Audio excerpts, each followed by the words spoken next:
Enter Bar Girl. She found me through my Yahoo dating and MySpace pages and had since been messaging me for quite some time, though things never solidified. To be honest, I'm not sure I ever took her offers seriously.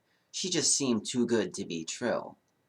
I had never been pursued as a female and by a female in this way before, and it was hard to believe that women could be so aggressive. Then one day when she messages me, rather than say I was busy as usual, I instead replied with my number and told her that I was free for the night. She called, and we were now set to meet in a bar only a few hours later. I was actually pretty surprised to see how attractive she was, reminding me a lot of the teacher. She had a very heterosexual guise, just another normal girl celebrating a night off. We quietly talked over a few beers amongst the silence. She worked there and her shift had just ended. The place was dead and it was almost awkward how quiet it was, so after a few minutes into our date, I casually asked if there were any other places local that still had some life. "How about a strip club?" she says. Oh my God, was that the last thing I ever expected to hear. So we get in our cars and she leads me to the Blue Parrot, a small but happening place. After about 15 minutes of some pretty heavy drinking, I had to use the restroom, or should I say, the stripper's dressing room, which it doubled as.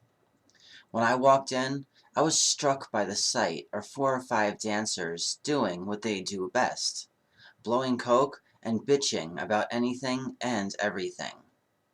Of course I had to ask if they had any to sell, and I scored a few grams and even shared it with them as we began talking.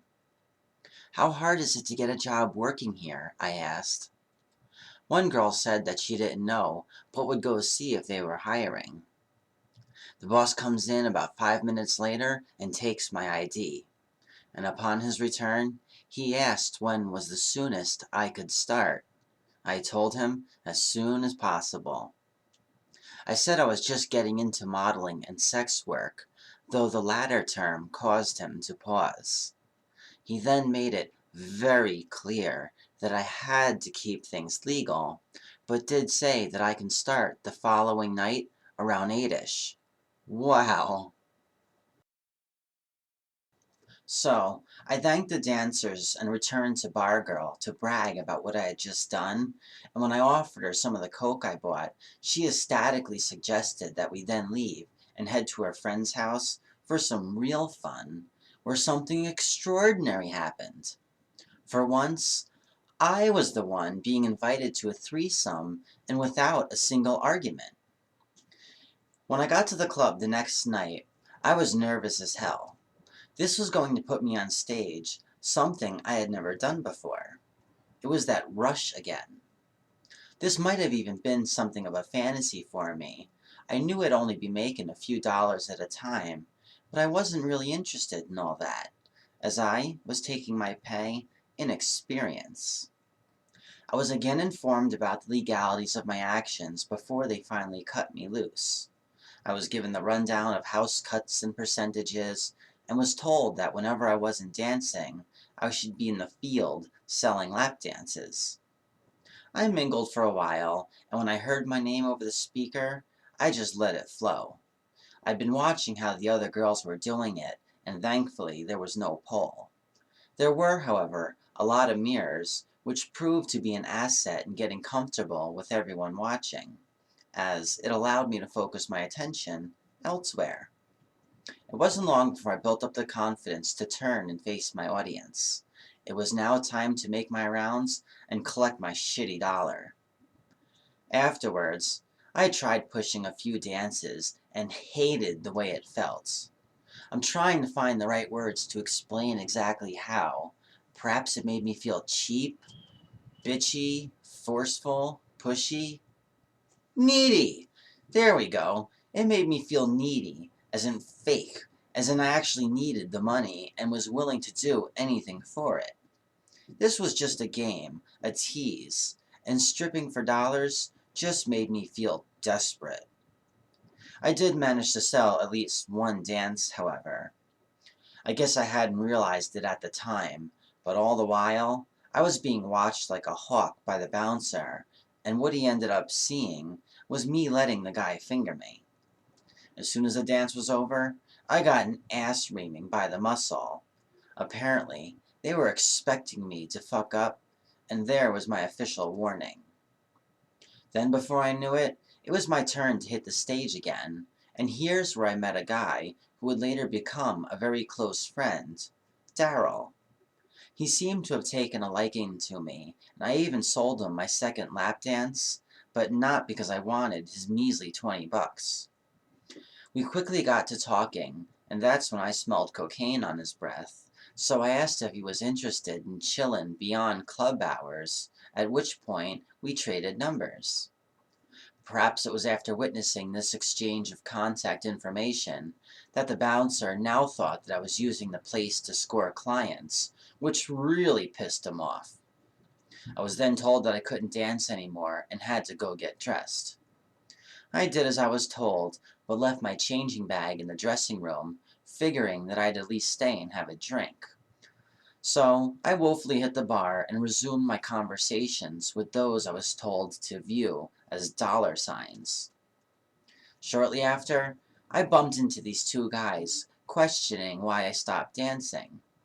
I told them that I was heading out soon because of what had happened, implying that I was selling some takeout.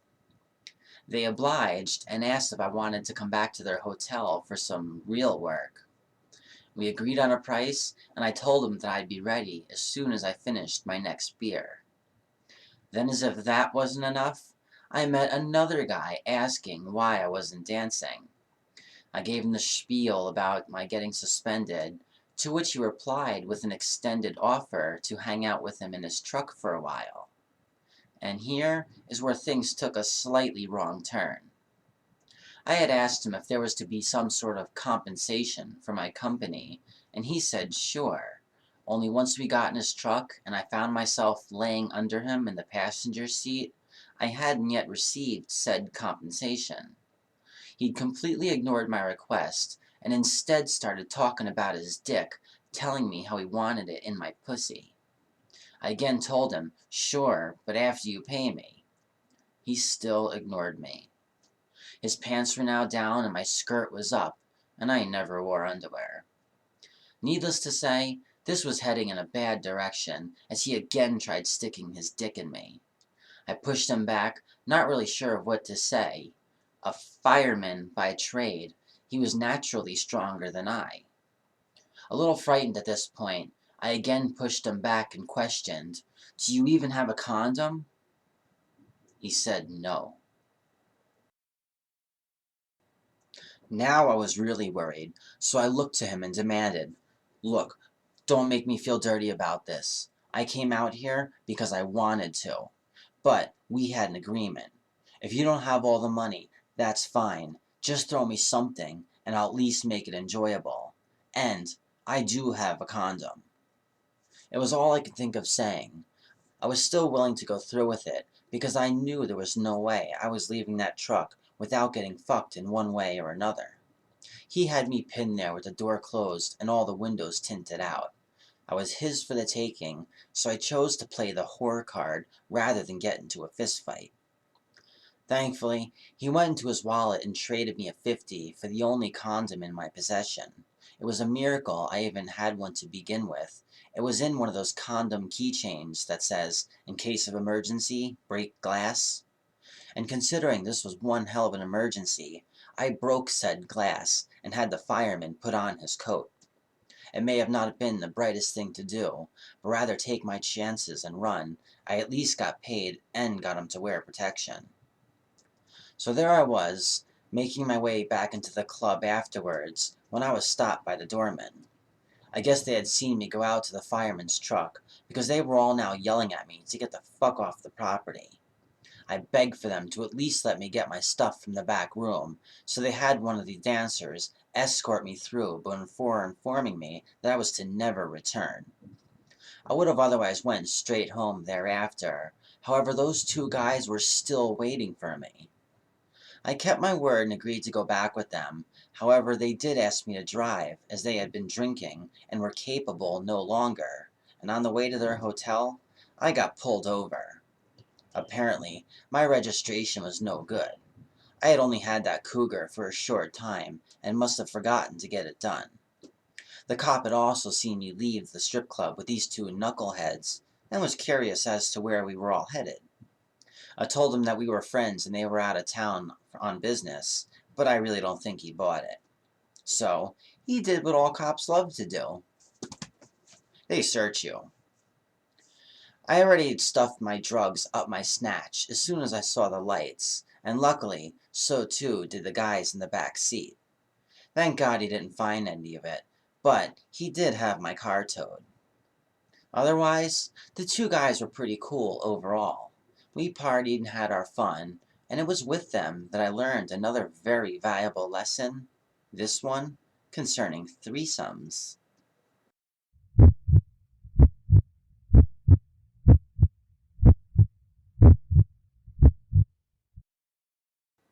This was to be a stimulating discovery, one that I'd carry with me throughout my entire career as well as into my life thereafter.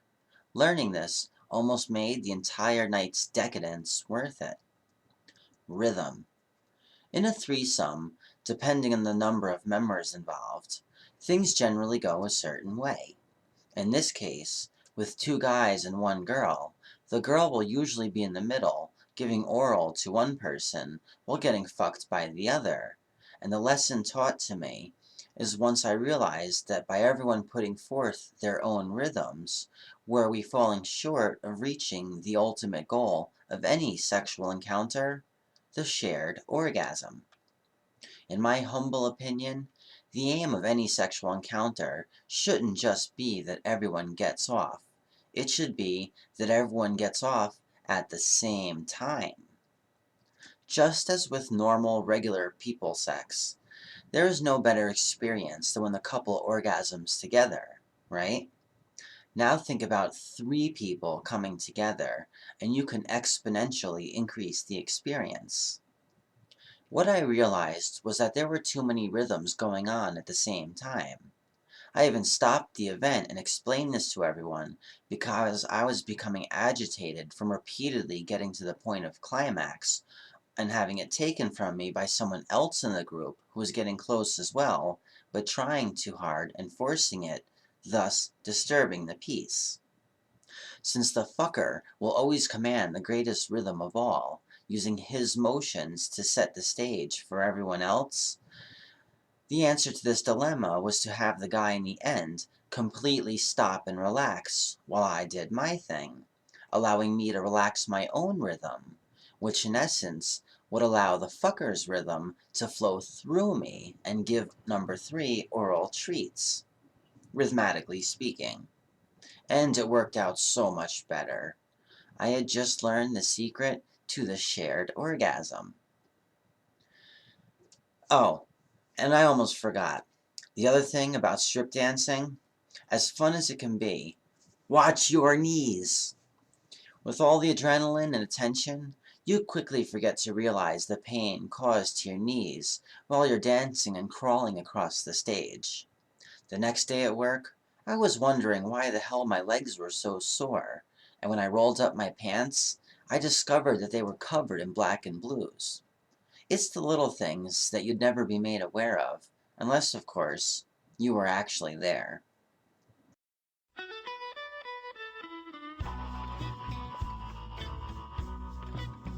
Review